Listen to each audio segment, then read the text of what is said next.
habis sholat Jumat itu kami melakukan pemindahan kakak saya, belum lupa mungkin ya, Haidar yang kemarin dirawat di Duren Sawit, kita pindahkan ke RSKO.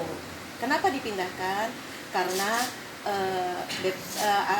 masa rawat melalui BPJS itu sudah habis 21 hari, tapi kami selaku keluarga merasa bahwa belum maksimal pengobatannya, sehingga kami atur untuk dipindahkan ke SKO. Nah, itu yang terjadi. Setelah itu malam berlalu seperti biasa, kemudian pagi hari kita tahu memang Umi ada jadwal ngisi acara di Indramayu. Jadi pagi itu Umi nyanyi. Nah, kita juga di rumah kalau Sabtu, kita kalau di rumah kalau Sabtu biasanya bangunnya keluar kamar tuh agak siang. Nah, Umi kebetulan berangkat, tiba-tiba saya yang waktu itu keluar kalau nggak salah ngobrol sama anak-anak di meja makan sekitar jam 10 mulai kita ngobrol, tiba-tiba jam 11 apa gitu anak saya keluar dari kamar, dia bilang, mama ditelepon-telepon nih, katanya nggak bisa, ada apa? Saya bilang gitu. Terus dikasih tahu bahwa di rumah Cawang ada polisi, ada penggeledahan. Seperti itu, kaget tentunya. Kemudian saya tanya, siapa ini, kenapa, ada apa sebenarnya? Terus dikasih tahu bahwa Muhammad. Saya tanya, Dawiyah gimana? Dawiyah di mana? Gitu, ada apa kok bisa seperti ini? Dawiyah ikut Umi ke Indramayu. Indramayu namanya? Ke Indramayu. Terus, oh seperti itu, udah. Nah, itu karena nggak bisa telepon saya, sehingga saya dapat kabar pada saat Muhammad udah dibawa. Jadi saya cuma, Dawiyah gimana? Saya kaget kan dengar kayak gitu. Terus ternyata begitu dia bilang, ini udah mau diproses bawa, ini Muhammad. Dawiyah pergi sama Umi ke Indramayu. Oh ya udah, alhamdulillah maksudnya bagaimana ya? Ya Dawiyah kan maksudnya nggak terlibat lagi untuk masalah itu. Terus kemudian setelah itu saya telepon ke Sehan. Pada saat itu Sehan sama Umi dalam perjalanan ke Indramayu dengan kereta. Saya telepon Sehan, saya kasih tahu, Sehan, kamu deket Umi apa enggak? Gitu. Kenapa emangnya? Deket Dawiyah apa enggak? Hah? Kenapa emangnya? Enggak, pokoknya Kakak Tria mau ngomong jauh dulu dari mereka. Aku bilang.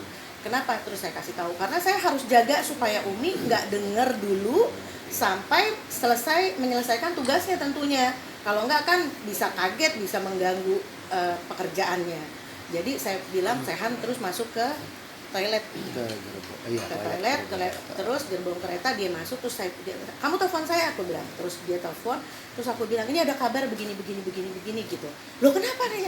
Dia nggak tahu. Nah terus tapi Dawiyah sama kamu kan? Saya bilang, Dawiyah ikut Umi kan? Hah? Dawiyah enggak, Dawiyah ke rumah kakak Tria gitu. Oh, ke rumah kakak Tria di mana? Nggak ada Dawiyah di aku gitu. Terus udah, enggak, tadi lo kata orang rumah Dawiyah ikut kamu gitu kan.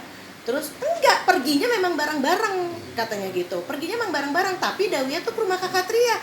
Emang belum ketemu? Belum, kita bangun siang kalau Sabtu, aku bilang gitu. Terus abis gitu, oh jadi Dawiyah di rumah aku. Coba aku terus langsung panik kan, mana Dawiyah gini-gini. Pembantu bilang, oh iya Bu, tadi Dawiyah memang datang pagi-pagi, dia bilang gitu. Tapi Ibu kan belum pada bangun, jadi dia langsung masuk ke kamarnya. Jadi kamar Dawiyah kan memang ada di depan kolam renang saya situ. Dia langsung masuk ke situ, rupanya langsung tidur gitu. Dia memang biasanya suka kalau malam minggu kadang-kadang suka tidur di rumah kita sama Muhammad, karena biasanya kan kalau malam minggu saya pergi sama anak-anak, jadi dia suka jalan. Kalau Umi ada di rumah kita pergi bareng-bareng, suka gitu. Jadi dia memang suka datang seperti itu. Jadi terus oke gitu, udah saya shock, saya sempat lemes, bahkan sempat juga lidah keluh sampai seperti itu. Terus saya bilang sama saya, Han ini begini, yang penting kamu jaga Umi. Saya nggak tahu kalau masalah Muhammad, terus terang Muhammad adalah artinya orang yang baru masuk ya ke dalam keluarga kita, jadi kita nggak bisa terlalu jauh tahu tentang dia bagaimana. Kemudian pelan-pelan saya coba bangunin Dawiyah. Nah disitulah Dawiyah baru tahu, dan dia kaget, shock. Terus saya tanya, loh emang Muhammad kemana? Loh semalam dia nggak pulang gitu. Semalam, loh kenapa kok bisa nggak pulang? Selama ini kan baik-baik aja, kita nggak pernah dengar ada apa-apa. Terus dia bilang, enggak, aku memang.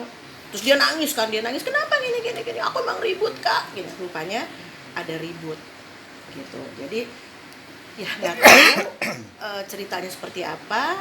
Nanti mungkin Dawia bisa lebih menceritakan, tapi sebatas yang saya tahu, sebatas yang sudah bisa saya tanya sama Dawia, itulah yang terjadi, bahwa biasalah yang namanya rumah tangga, pastikan ada aja konfliknya segala macam. Nah, mungkin itu terus dia bilang, iya 3 minggu ini kita emang lagi sering ribut. Kemarin minggu yang lalu dia nggak pulang, nah semalam nggak pulang juga. Nih aku nggak tidur, makanya aku kesini langsung tidur. Aku pikir aku ke rumah kakak Tria aja.